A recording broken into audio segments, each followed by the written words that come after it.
नमस्कार, मैं हूं आपके साथ अभिषेक पुंडी। पाकिस्तान का भारत के बाद सबसे बड़ा दुश्मन अगर कोई है तो वो है तालिबान। और तालिबान इस वक्त समस्या से घिरा हुआ है। भारत का दोस्त तालिबान को फिलहाल कहा जा सकता है। जिस तरीके से भारत मानवीय सहायता या फिर भावनात्मक तौर पर तालिबान से, अफगानिस्तान से जुड़ाव महसूस अपना उसे करवा रहा है और ये बता रहा है कि अगर सच्चा साथी तुम्हारा कोई है तो वो हिंदुस्तान ही है। लेकिन अब कहें कि अफगानिस्तान के ऊपर मानो संकट टूट पड़ा है। अफगानिस्तान में करोड़ों लोग फिलहाल भूख की दहलीज पर खड़े हुए हैं। बहुत ज्यादा ठंड होने की वजह से और पाकिस्तान और अफगानिस्तान का जो बॉर्डर है वो बंद होने की वजह से, वहां व्यापार बंद होने की वजह से अब अफगानिस्तान में संकट गहरा गया है खाने का।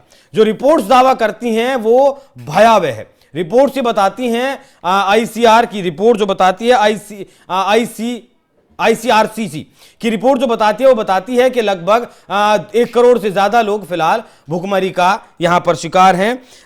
2025 में अफगानिस्तान के लगभग 2.25 करोड़ आबादी यानी देश की करीब आधी जनसंख्या को किसी ना किसी रूप से मानवीय सहायता की जरूरत पड़ी।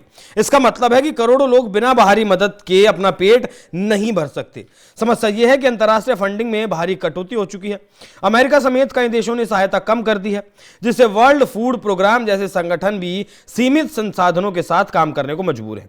संयुक्त राष्ट्र के खाद्य कार्यक्रम ने चेतावनी जारी की है कि सर्दी में करीब 1.7 करोड़ अफगान गंभीर भूख का सामना कर रहे हैं। यह संख्या पिछले साल से 30 लाख ज्यादा है। ठंड, बेरोजगारी और महंगाई ने अफगानिस्तान की हालत फिलहाल खराब कर रखी है। देश पहले से ही कमजोर अर्थव्यवस्था से जूझ रहा है। ऊपर से सूखा, भूकंप और पड़ोसी देशों से लाखों शरणार्थियों की वापसी ने हालात को और ज्यादा विस्फोटक बना दिया। खाने, रहने और इलाज तीनों के लिए संसाधन कम पड़े हुए हैं।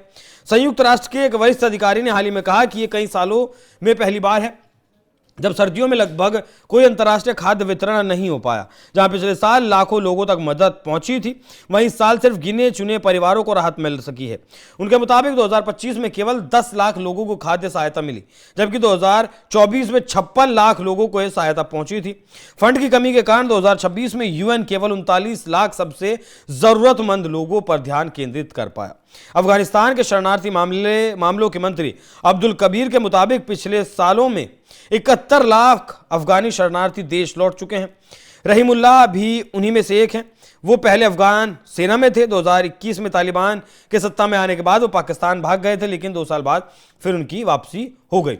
लगभग 13 लाख लोग ऐसे हैं जो बताए जाते हैं जो पाकिस्तान और अफगानिस्तान के बॉर्डर पर है। मतलब कहें कि एक तरीके से पाकिस्तान के भीतर ही वो रहते हैं। इन्हीं को लेकर पाकिस्तान उखड़ा रहता है और पाकिस्तान कहता है कि इन लोगों को, अफगानिस्तान को वापस अपने देश लेकर जाना चाहिए। और इसी पर दोनों देशों का विवाद भी बनता है कि सालों से ये लोग यहां रह रहे हैं, अब अपना घर बार छोड़कर आखिर कैसे जाएं। पाकिस्तान का एक तर्क यह भी है कि यही लोग टीटीपी के आतंकियों का साथ देते हैं और इन्हीं में से तहरीक तालिबान पाकिस्तान के आतंकी बनते हैं। और तहरीक तालिबान पाकिस्तान के जो आतंकी हैं उनमें से 70% अफगान हैं, अफगानिस्तान में है। लेकिन भले ही यूएन मदद अफगानिस्तान तक नहीं भेज पा रहा हो, भले दुनिया मदद अफगानिस्तान तक नहीं भेज पा रही हो, लेकिन भारत लगातार मदद अफगानिस्तान में भेज रहा है। अभी तालिबान के विदेश मंत्री आमिर खान मुत्ताकी जब भारत आए थे तो उन्हें एक एम्बुलेंस का बेड़ा दिया गया था। एम्बुलेंस वहां पहुंच चुकी है और वो काम भी करने लगी हैं। मानवीय सहायता भी लगातार भारत भेजता है।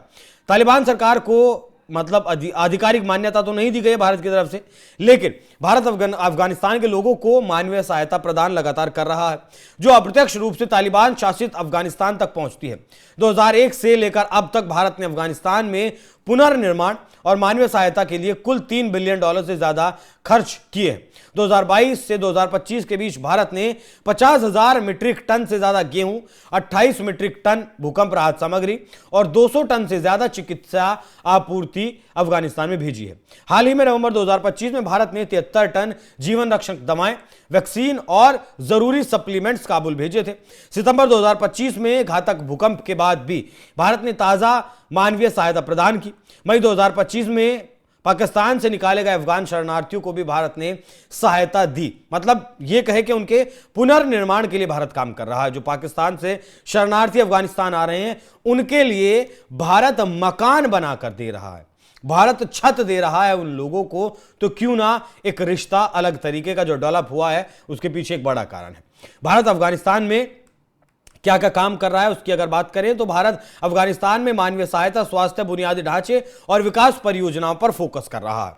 हाल ही में विकास में अक्टूबर 2025 में भारत ने काबुल में अपना दूतावास फिर से खोला है और 6 नई परियोजनाओं पर काम शुरू किया है। साथ ही पूर्ण परियोजनाओं की मरम्मत और रखरखाव का वादा भी किया है, क्योंकि जितने भी डैम फिलहाल बने हुए हैं अफगानिस्तान में वो भारत की तरफ से ही बनाए गए हैं। एक डैम पर तो भारत और अफगानिस्तान के रिश्तों की बात आज भी उकेरी हुई है, वो आज भी वहां ज्यों की त्यों है।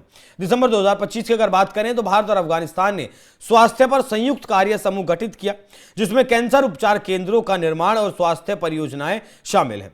भारत ईरान के चाबार बंदरगाह के माध्यम से गेहूं, वैक्सीन और दवाएं भी अफगानिस्तान में भेज रहा है, जो पाकिस्तान को बाईपास करने वाला एक मानवीय कॉरिडोर है।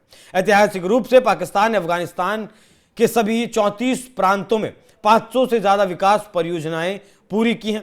जनवरी 2025 में भारत ने विकास परियोजनाओं में भागीदारी पर विचार करने की बात कही थी। बाकी बुनियादी ढांचा, खनन, कृषि, विमानन, लॉजिस्टिक्स में सहयोग भी भारत अफगानिस्तान का लगातार कर रहा है।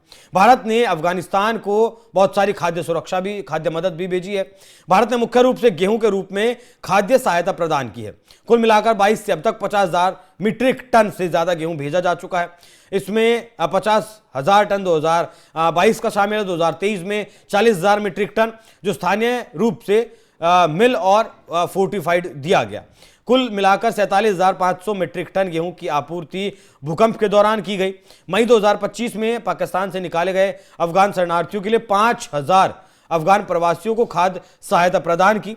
यह सहायता विश्व खाद्य कार्यक्रम के माध्यम से वितरित की जाती है और लगभग 5 मिलियन अफगानों को लाभ पहुंचाती है। मतलब 50 लाख अफगानियों को लाभ पहुंचाता है भारत। तो एक तरफ भारत है जिसके खिलाफ करने की पाकिस्तान ने लगातार कोशिश अफगानिस्तान को की, और दूसरी तरफ यही पाकिस्तान है जिसका सेना प्रमुख कहें या फिर अब सीडीएफ कहें या फिर क्या कहें, पाकिस्तान का नया बाप कहें, इसने लगातार अफगानिस्तान के ऊपर बयानबाजी फिलहाल की है।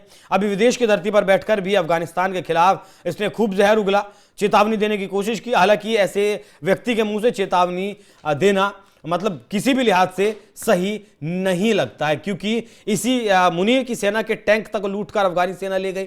इन्हीं के लगभग 2 दर्जन से ज्यादा चौकियों पर अफगानियों ने कब्जा कर लिया, तालिबानियों ने कब्जा कर लिया, और उसके बाद ये फिर ड्रोन दिखाने के लिए ड्रोन बरसाते रहे, हवाई हमले करते हुए नजर आए। बाकी और कुछ ये तालिबान का बिगाड़ नहीं पाए हैं। बातचीत के टेबल पर 3 राउंड की बातचीत अफगानिस्तान पाकिस्तान के बीच में हुई है, लेकिन कोई बहुत ज्यादा कहें कि पॉजिटिव रेस्पॉन्स उससे नहीं मिला है। पाकिस्तान और अफगानिस्तान का व्यापार बंद होना एक बड़ा कारण दोनों देशों के लिए है। जिस तरीके से ज्यादातर ये जो सब्जी है, ये जो आप विजुअल देख रहे हैं, ये पाकिस्तान का एक व्यापारी है जो अफगानिस्तान में सब्जी बेचने के लिए जा रहा था, लेकिन कहें कि आपका बॉर्डर जब बंद हो गया, दोनों देशों के बीच क्लैश जब हुआ, तो फिर ये ऐसे ही अपना फेंक वेक कर चले जाते हैं। तो जब तक बॉर्डर नहीं खुलते हैं दोनों देशों के, तब तक अफगानिस्तान में ये खाद्य सुरक्षा, खाने की समस्या रहेगी।